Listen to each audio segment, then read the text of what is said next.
পানিঘাটা নকশালবাড়ি রাজ্য সড়কে দুটি বাইকের মুখোমুখি সংঘর্ষে এক তরুণী সহ আহত তিনজন। আহতরা হল নন্দিতা বর্মন ও তাপস বিশ্বাস।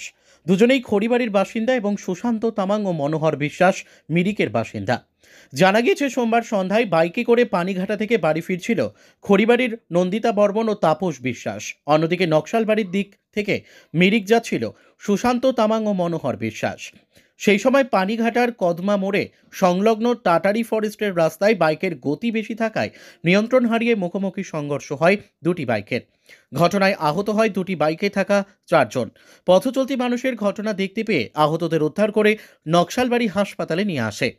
চারজনেরই অবস্থা আশঙ্কাজনক থাকায় উত্তরবঙ্গ মেডিকেল কলেজ ও হাসপাতালে পাঠানো হয়েছে।